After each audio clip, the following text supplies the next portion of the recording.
পালাবো না। কোথায় পালাবো? পালাবো না, প্রয়োজনে ফখরুল সাহেবের বাসায় গিয়ে উঠবো।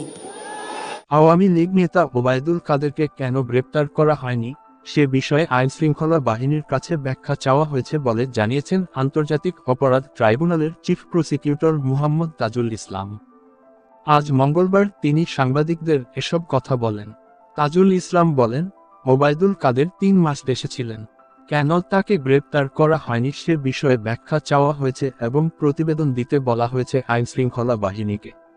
আদালতের নির্দেশ পাওয়ার পরও সহযোগিতা না করলে পরবর্তীতে ব্যবস্থা নেওয়া হবে বলেও জানান তিনি। তাজুল ইসলাম বলেন, ওবায়দুল কাদের কিভাবে দেশ ছাড়লেন তা জানতে চাওয়া হয়েছে। পাশাপাশি শেখ হাসিনাকে ভারত থেকে ফিরিয়ে আনতে ইন্টারপোলের পদক্ষেপের বিষয়েও জানতে চেয়েছেন ট্রাইব্যুনাল। বিস্তারিত দেখুন ভিডিওতে। ঠিক আছে না, মির্জা ফখরুলের বাসা বা ঠাকুরগাঁওয়ের বাড়িতে ওঠেননি ওবায়দুল কাদের। এই বক্তব্য দেওয়ার 8 মাসের মাথায় ঠিকই পালিয়েছেন তিনি। পুলিশ সহ আইন শৃঙ্খলা বাহিনী কোন থেকে জানলো যে 3 মাস বাংলাদেশে লুকিয়েছিল? আমরা তো জানি না। আমরা যদি তার জানতাম আমরা অবশ্যই ধরে ফেলতাম।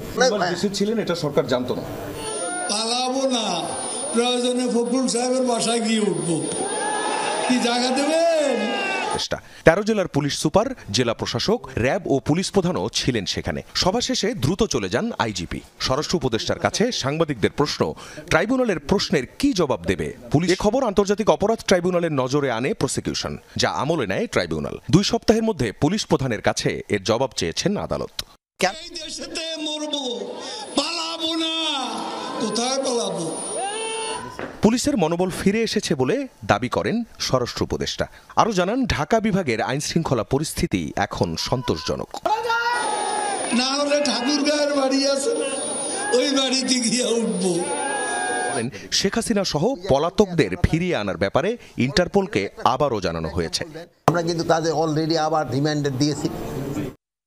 ওবায়দুল কাদেরের বিরুদ্ধে হত্যা মামলাই হয়েছে কয়েক ডজন, আছে গ্রেফতারি পরোয়ানাও। সম্প্রতি সংবাদ মাধ্যমে খবর প্রকাশ হয়, নভেম্বর পর্যন্ত দেশেই নাকি আত্মগোপনে ছিলেন তিনি।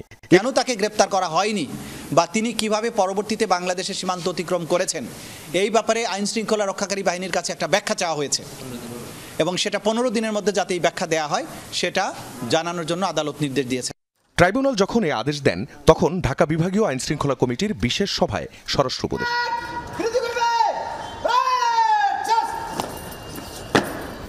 যদি জানতো সাথে সাথে সে অ্যারেস্ট হয়ে যেত, যদি তার লোকেশন জানা যেত। উপদেষ্টা জানান, হত্যা মামলার কোনো আসামির তথ্য পেলেই তাকে গ্রেফতার করা হবে। বলেন, যেহেতু এটা একটা পাবলিশ হতে হয়, যেটা এখনো পাবলিশ হয় না, আমরা কিন্তু তাদের টাইম টু টাইম অবহিত করতেছি যে এটা তাড়াতাড়ি তোমরা পাবলিশ করো।